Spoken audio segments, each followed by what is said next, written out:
विधायिका संबंधी मामले में दोनों के बीच के संबंधों का अध्ययन करने के बाद अब हम आते हैं एडमिनिस्ट्रेटिव मामलों में, अर्थात प्रशासनिक मामलों में इन दोनों के बीच में कैसे संबंध हैं। संवैधानिक दृष्टि से संविधान में क्या प्रावधान है। यद्यपि ये बात स्पष्ट है संविधान में कि प्रत्येक राज्य को अपने अपने क्षेत्र में प्रशासन संबंधी कार्यों में स्वतंत्रता है, लेकिन व्यावहारिक दृष्टि में कुछ और होता है। राष्ट्रीय हितों की दृष्टि से यदि देखा जाए तो राज्यों के प्रशासन में संघीय सरकार के निरीक्षण का अधिकार है, निर्देशन का भी अधिकार है और नियंत्रण का भी अधिकार है।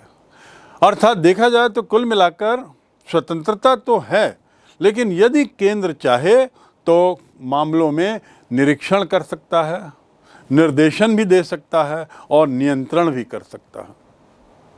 आखिर वो कैसे करता है ये तीनों काम प्रशासनिक मामलों में, एडमिनिस्ट्रेटिव मामले में।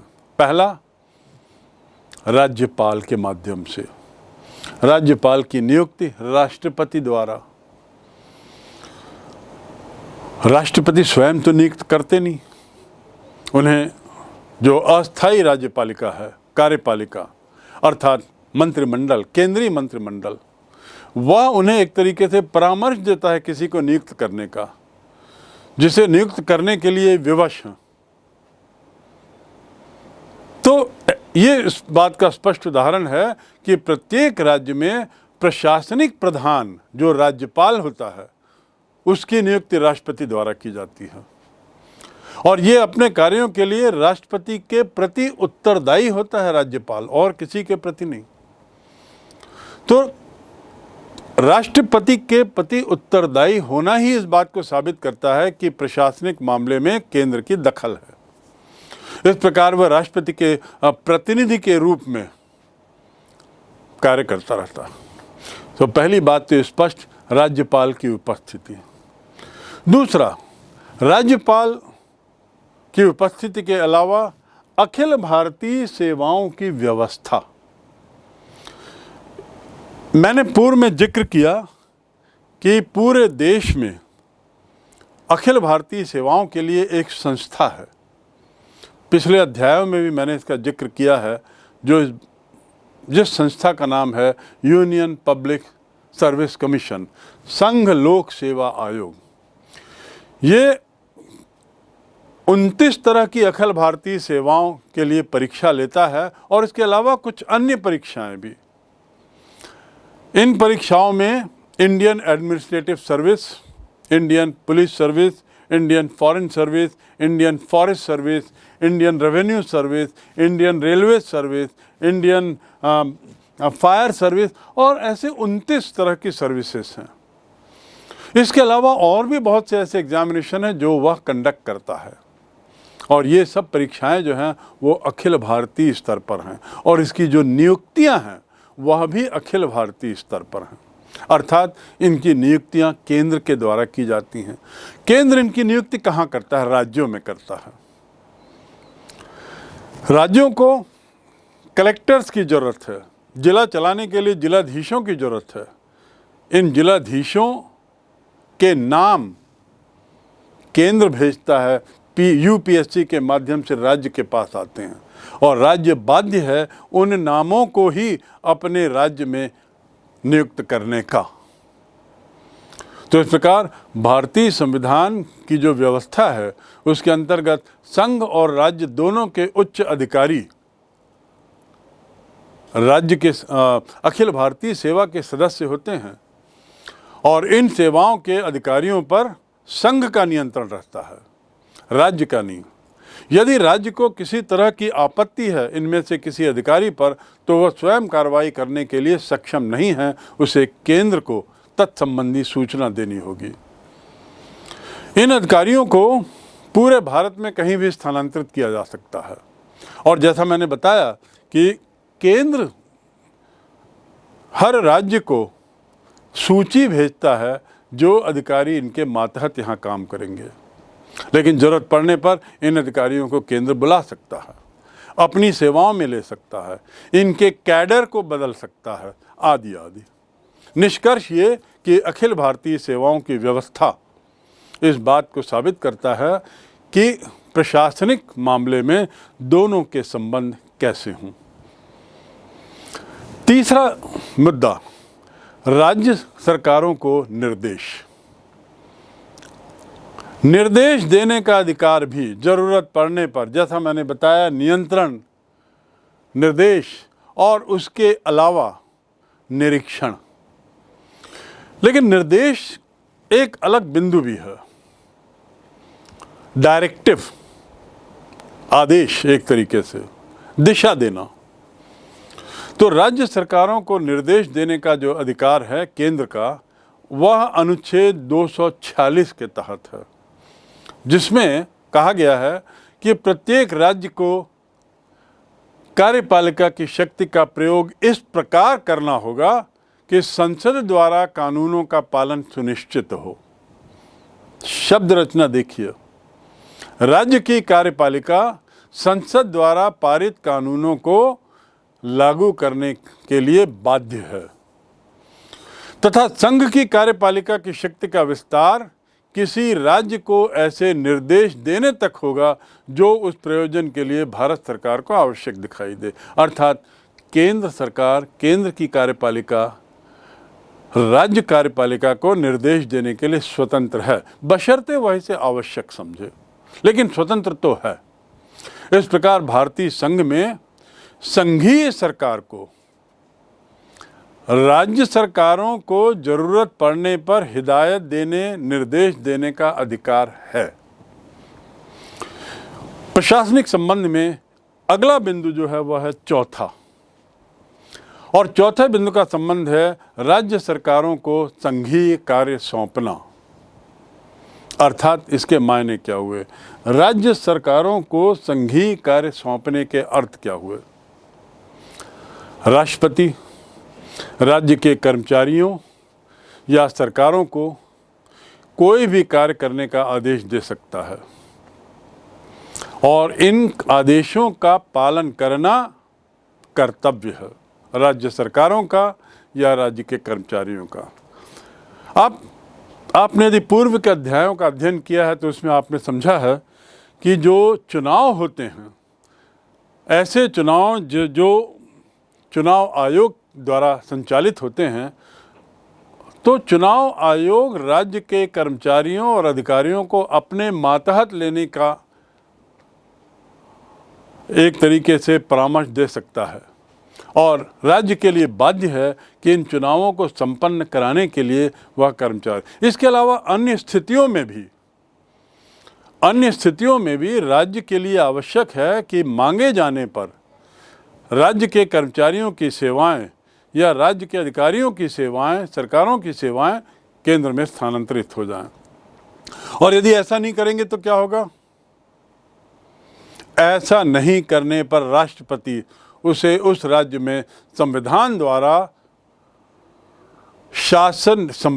द्वारा निर्धारित शासन व्यवस्था की असफलता कहेगा और संविधान द्वारा निर्धारित शासन व्यवस्था की असफलता के आधार पर या तो वहाँ राष्ट्रपति शासन लागू कर सकता है, अर्थात केंद्र का नियंत्रण ला सकता है, राज्य की सरकार को भंग कर सकता है, राज्य की विधान मंडल को सस्पेंड कर सकता है और चाहे तो आपातकाल भी घोषित कर सकता है। अर्थात टकराव की स्थिति यदि होती है, राज्य किन्हीं कारणों से केंद्र के इन आदेशों को नहीं मानता है, तो राज्य सरकार बर्खास्त की जा सकती हैं, भंग की जा सकती हैं। तो इस प्रकार राज्य सरकारों को संघीय कार्य सौंपना संघ के द्वारा मांगे जाने पर यह उनके लिए बाध्य है, आवश्यक है। ऐसा करने पर जैसा मैंने बताया पूरी व्यवस्था भंग होगी। उसके साथ ही राज्य की जो शासन संबंधी शक्तियां हैं, राज्य को चलाने की प्रशासनिक शक्तियां हैं, वो सब केंद्र में चली जाती हैं, जो वह राज्यपाल के माध्यम से ऑपरेट होती हैं। एडमिनिस्ट्रेटिव मामले में, प्रशासनिक मामले में अगला बिंदु है कि पूरे जो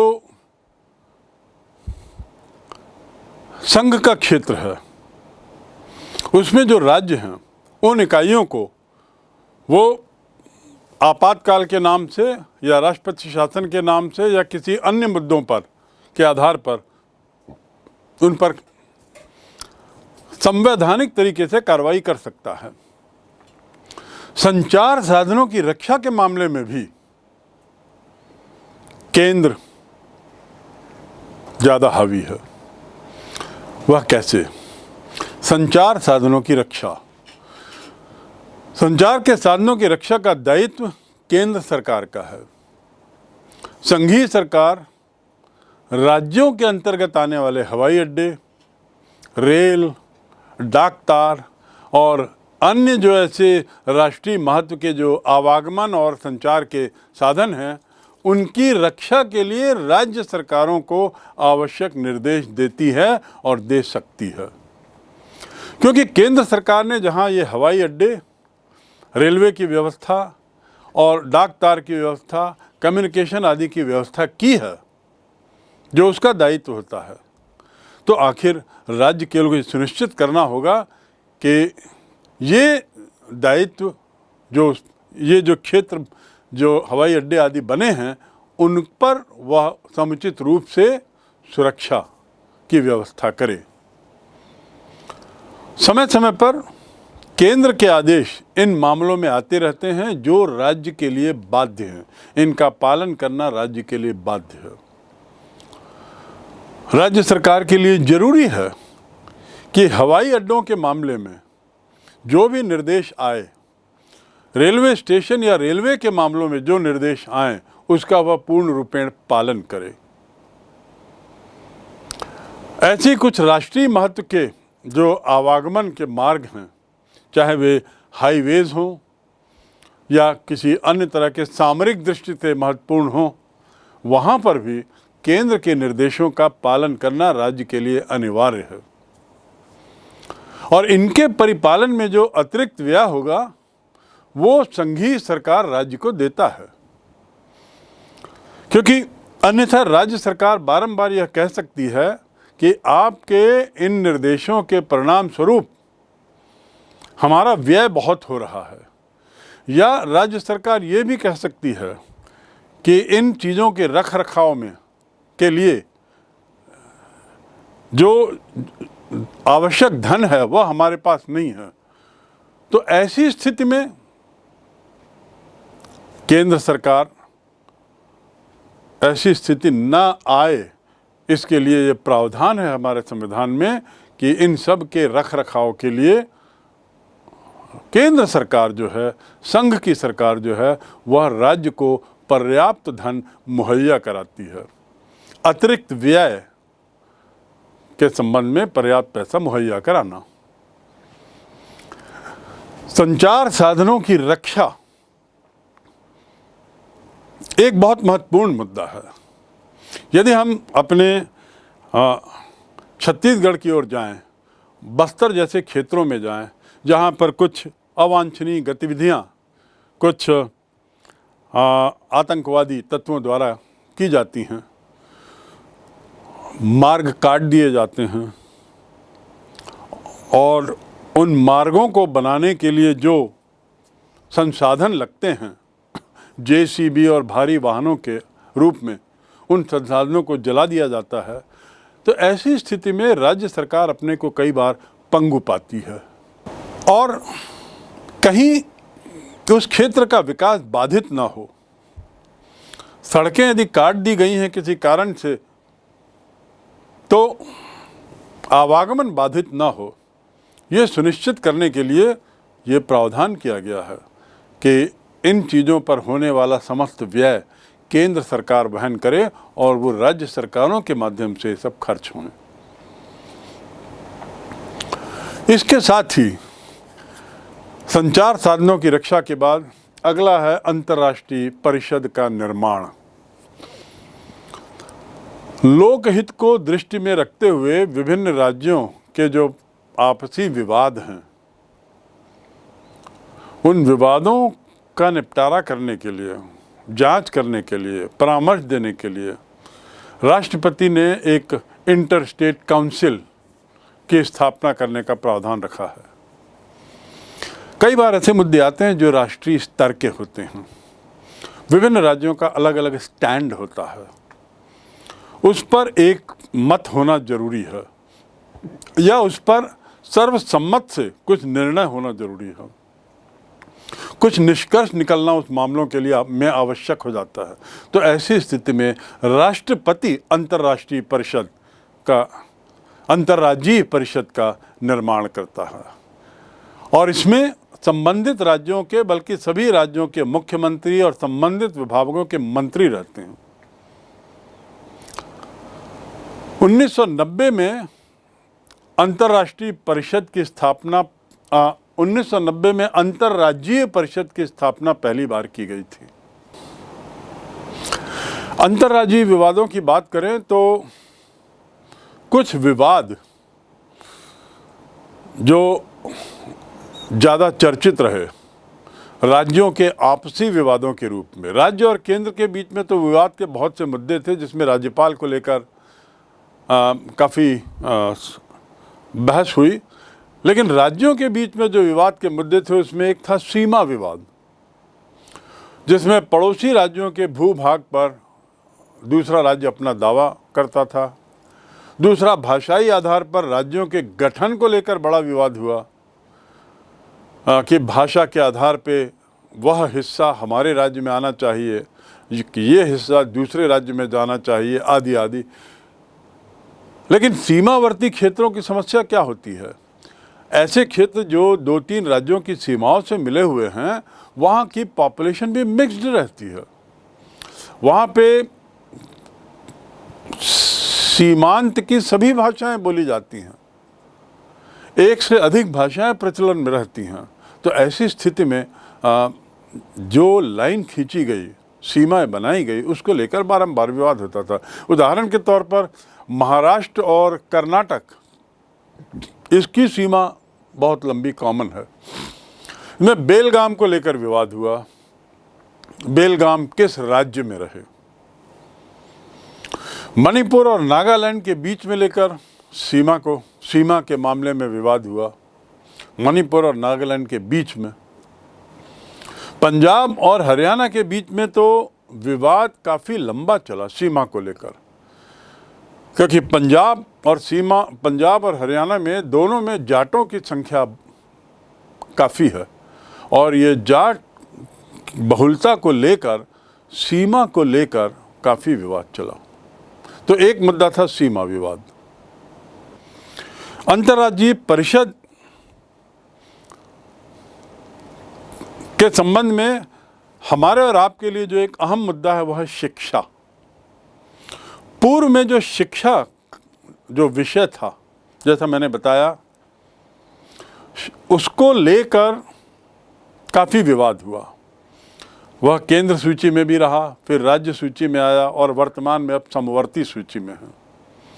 और इसके पीछे वो ऐतिहासिक कारण थे जो गत 70 वर्षों से शिक्षा के विकास को प्रभावित कर रहे थे, और बल्कि शिक्षा के विकास पर गलत असर पड़ रहा था।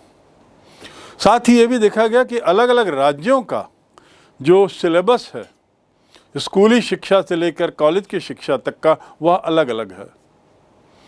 इसके अलावा एक बड़ी दिक्कत और थी, हर राज्यों की अपनी इंजीनियरिंग की परीक्षा होती थी, मेडिकल की प्रवेश परीक्षा होती थी, आदि आदि। परिणाम स्वरूप एक विद्यार्थी को कई राज्यों में परीक्षा देने के लिए जाना पड़ता था और कई बार परीक्षा की तिथियों में टकराव होने की संभावना भी रहती थी, जिससे विद्यार्थी वंचित हो जाते थे परीक्षा देने में। इस सब समस्या को देखते हुए अंतर्राज्यीय परिषद का निर्माण हुआ था और जिसमें शिक्षा मंत्रियों ने भाग लिया और इसके बाद कुछ सहमति हुई। उस सहमति का ही परिणाम है कि आज ऐसी परीक्षाएं अखिल भारतीय स्तर पर होती हैं और जहां तक कि सिलेबस का सवाल है, पूरे देश का सिलेबस लगभग कमोबेश एक जैसा हो गया है। कुछ क्षेत्रीय तत्वों को जरूर अपने अपने राज्यों के सिलेबस में जोड़ा गया है, लेकिन मूलतः या मुख्यतः जो सिलेबस का ढांचा है वह ये एक रूपता लाने के लिए अंतर्राज्यीय परिषद का निर्माण किया जाता है और इसके बड़े अच्छे परिणाम आए हैं। अगला बिंदु, मुख्यमंत्री तथा अन्य मंत्रियों के विरुद्ध आरोपों की जांच।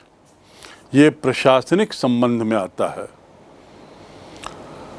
राज्य के मुख्यमंत्री या किसी राज्य के किसी मंत्री पर किसी तरह का आरोप है तो उसकी जांच करने का अधिकार केंद्र को है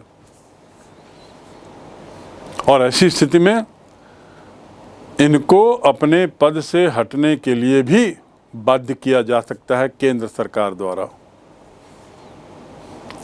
पंजाब के मुख्यमंत्री स्वर्गीय सरदार प्रताप सिंह कैरों, उड़ीसा के मुख्यमंत्री श्री वीरेंद्र मिश्रा, इन्होंने अपने विरुद्ध आरोप सिद्ध हो जाने तक मुख्यमंत्री पद से या सिद्ध हो जाने पर बल्कि मुख्यमंत्री पद से त्याग पत्र दिया और ये त्याग पत्र देने की विवशता थी क्योंकि केंद्र सरकार के स्पष्ट आदेश थे।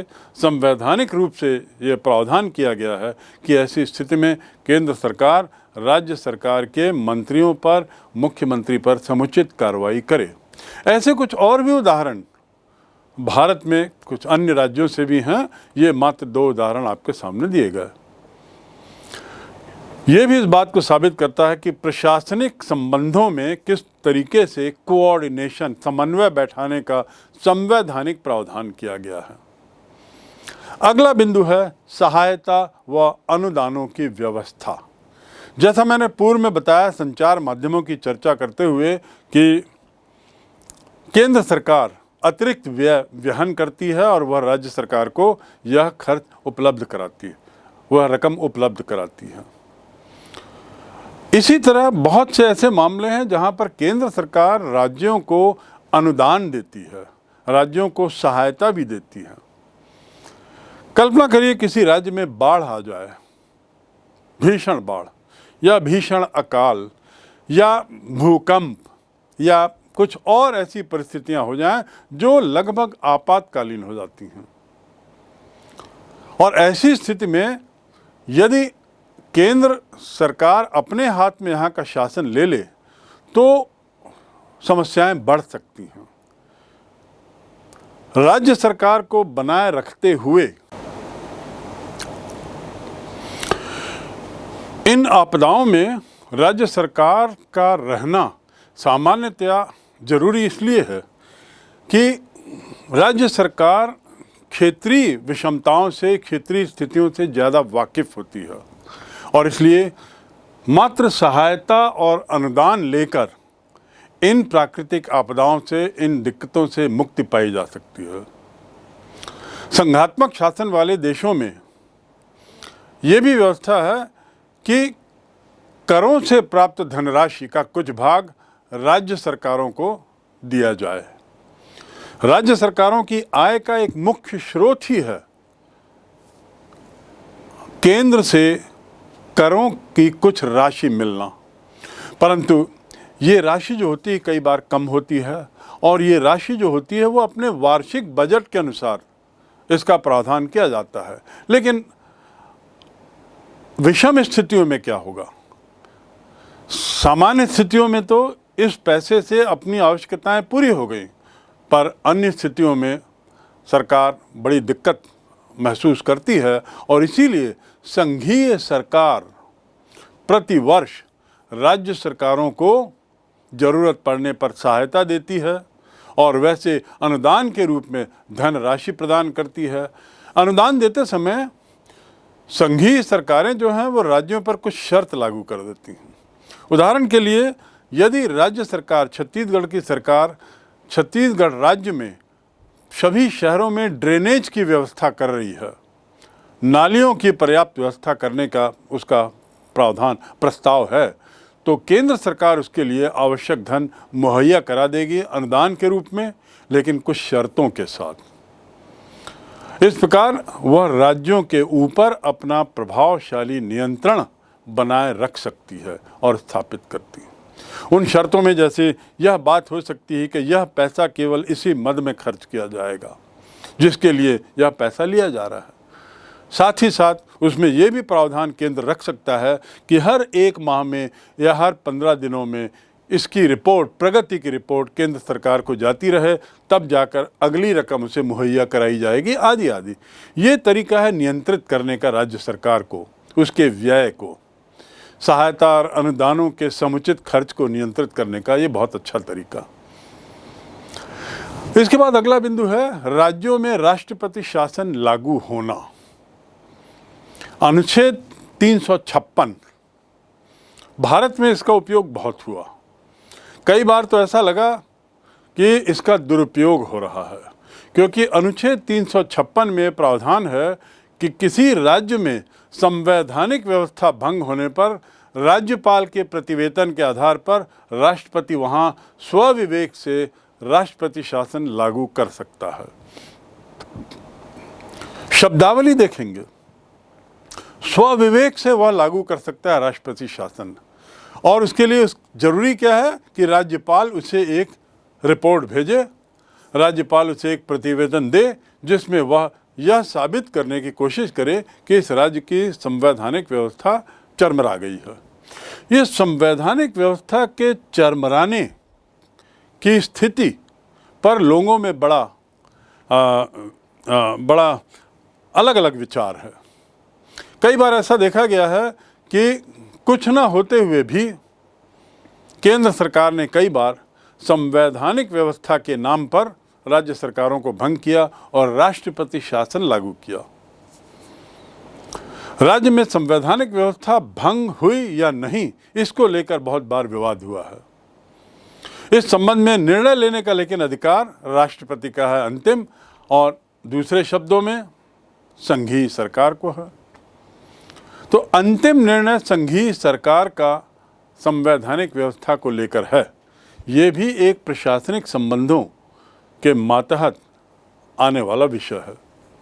इस प्रकार संघीय सरकार के पास ये एक ऐसा तुरुप का पत्ता है, एक ऐसा अस्त्र है जिससे वह राज्य सरकारों को इशारे पर नचाते रहता है और संबंधित राज्यों को पर अपनी तरह या संबंधित सरकारों पर अपनी तरह से पूरा नियंत्रण रखता है।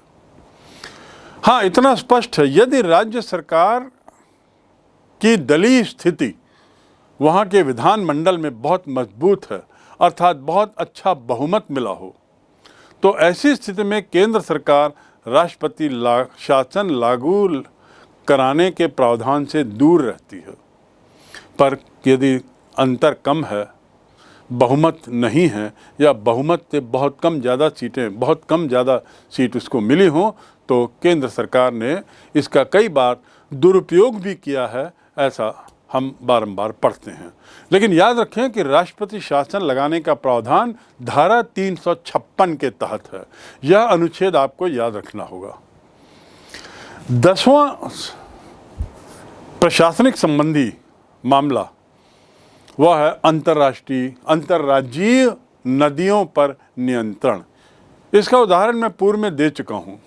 यदि 2 या 2 से अधिक राज्यों के बीच नदी के जल के उपयोग को लेकर विवाद है, तो उस विवाद का निर्णय लेने के लिए ये 2 राज्य केंद्र सरकार को अनुरोध कर सकते हैं और संसद इस पे कानून बना सकती है। ये कानून धारा 362 के तहत बनता है। कावेरी विवाद कर्नाटका और तमिलनाडु के बीच एक बहुत पुराना विवाद चल रहा है। ऐसे ही कुछ और क्षेत्रों में कुछ सीमाओं को लेकर विवाद है। ऐसे मामले में संबंधित पक्ष राज्य जो हैं वे केंद्र से अनुरोध कर सकते हैं। यह भी एक प्रशासनिक मामले के तहत आता है। विधायिका का तो मामला है ही, पर प्रशासनिक दृष्टि से भी यह मामला इसलिए जोड़ा गया है क्योंकि इसमें प्रशासन जुड़ा हुआ है, संबंध है। अंतिम है संघ के सशस्त्र बलों द्वारा राज्य की सहायता। इसके क्या अर्थ हैं? संघ के सशस्त्र बल कौन कौन से हैं, पहले थोड़ा हम जान लें। अर्थात केंद्र के मातहत कार्य करने वाले सशस्त्र बलों में फौज है, सेना है, उसके बाद CRPF है, ITBP है और कोस्टल गार्ड हैं और कुछ अन्य तरीके की संस्थाएं हैं। संघ के सशस्त्र बलों द्वारा राज्य की सहायता के संबंध में 1976 में 42वें संशोधन के तहत एक नया अनुच्छेद जोड़ा गया, अनुच्छेद 157।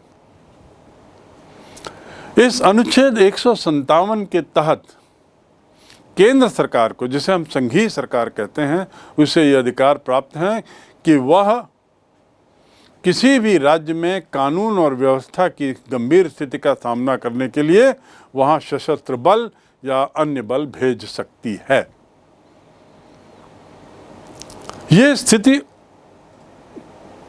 ये बात 1976 में ये संशोधन पारित हुआ और इसके पीछे के जो घटनाक्रम थे उसने विवश किया था केंद्रीय बल की सहायता राज्यों को मुहैया कराने के लिए। उसी के परिप्रेक्ष्य में कानून और व्यवस्था की गंभीर स्थिति के मद्देनजर केंद्र द्वारा सशस्त्र बल भेजने का प्रावधान किया गया। अब दिक्कत यहाँ पर यह है, दिक्कत यह है कि राज्य में भेजा गया सशस्त्र बल जो है, केंद्रीय सशस्त्र बल, वह संघीय सरकार के निर्देश पर ही काम करता है और ऐसी स्थिति में कई बार राज्य और केंद्र के बीच में विवाद पैदा हो जाता है। लेकिन प्रावधान तो है। इसके अलावा सन 76 में 44वां संशोधन किया गया। उस 44वें संशोधन में प्रावधान किया गया कि संबंधित राज्य की सहमति के बिना संघीय सरकार वहां सशस्त्र बल नहीं भेजेगी। ये 42वें संशोधन के उस प्रावधान को सुधारने का प्रयास था, जिसके तहत ऐसा देखा गया कि केंद्र सरकार जब तब अपने इस अधिकार का दुरुपयोग करते हुए राज्य के अंदर कानून व्यवस्था की स्थिति के नाम पर सशस्त्र बलों को पदस्थ कर रही है, भेज रही है और उस पर उसका पूरा नियंत्रण बना हुआ है और इस प्रकार सशस्त्र बलों और स्थानीय पुलिस के बीच में टकराहट की स्थिति कई बार पैदा हुई। इस 44वें संशोधन में इस बात को स्पष्ट कर दिया गया कि राज्य की अनुमति से ही सशस्त्र बल भेजा जाएगा। इस व्यवस्था के लिए संविधान के अनुच्छेद 257 क में भी संशोधन किया गया है। इस प्रकार ऊपर की बातों से हमने समझ लिया कि प्रशासनिक संबंध किस तरीके से हमारे संविधान में बनाने का प्रयास किया गया है राज्य और केंद्र के बीच में या संघीय व्यवस्था में। शासन के क्षेत्र में सामान्यतः राज्य स्वतंत्र हैं, ये बात तो स्पष्ट है, लेकिन फिर भी संघ जो है या केंद्रीय सरकार जो है उसका प्रभावशाली नियंत्रण बना हुआ है। यह इन सभी बिंदुओं के अध्ययन के बाद स्पष्ट हो गया। केंद्र राज्य के स्वतंत्र होने के बावजूद उससे स्वतंत्र नहीं है, उससे पृथक नहीं है, उससे अलग नहीं है। वह राज्य के प्रशासन में किसी न किसी रूप में अपने को जोड़ के रखा है, चाहे राज्यपाल की उपस्थिति के रूप में, चाहे अन्य प्रावधानों के माध्यम से। लेकिन साथ में ये भी समझना जरूरी है कि संघ के अधिकारों से ये जो प्रावधान बताए गए हैं, ये आपातकाल में या किसी असाधारण स्थितियों में ही लागू किए जाते हैं। तो विशेष प्रावधान क्या हैं? भारतीय संविधान की जो नायाब विशेषताओं की यदि बात करें तो ये है, पहला कि अनेक राज्यों के साथ थोड़ा अलग व्यवहार है, जिसका जिक्र मैं पूर्व में कर चुका हूँ और आगे भी करूँगा। अनेक राज्यों को एक विशेष दर्जा या कुछ विशेष सुविधाएं दी गई हैं। दूसरा, राज्यों को राज्यसभा में जो असमान प्रतिनिधित्व दिया गया है उसके पीछे ये भावना स्पष्ट है कि सभी राज्य समान नहीं हैं, जैसा कि पूर्ण संघात्मक देशों में माना जाता है। ये दूसरी विशेषता है। तीसरी, कुछ राज्यों को उनकी विशिष्ट सामाजिक और ऐतिहासिक उसके परिस्थितियों के अनुरूप संविधान में कुछ विशेष अधिकार दिए गए हैं। याद रखेंगे, संदर्भ है सामाजिक और ऐतिहासिक परिस्थितियों को देखते हुए। ऐतिहासिक परिस्थितियों से हमारा इशारा जम्मू कश्मीर की स्थिति की तरफ था, और सामाजिक संदर्भ में यदि बात करें तो पूर्वोत्तर के राज्यों को लेकर जो कुछ प्रावधान किए गए, तो ऐसे विशेष अधिकार दिए गए। ये हमारे संविधान के विशिष्ट प्रावधान हैं। अनुच्छेद 371 में पूर्वोत्तर को लिए जो प्रावधान किया, उसके अलावा पहाड़ी राज्य हिमाचल प्रदेश, अन्य राज्य जैसे आंध्र प्रदेश, गोवा, गुजरात, महाराष्ट्र, तेलंगाना, इसके लिए भी कुछ विशेष प्रावधान जिसका मैं जिक्र किया हूँ।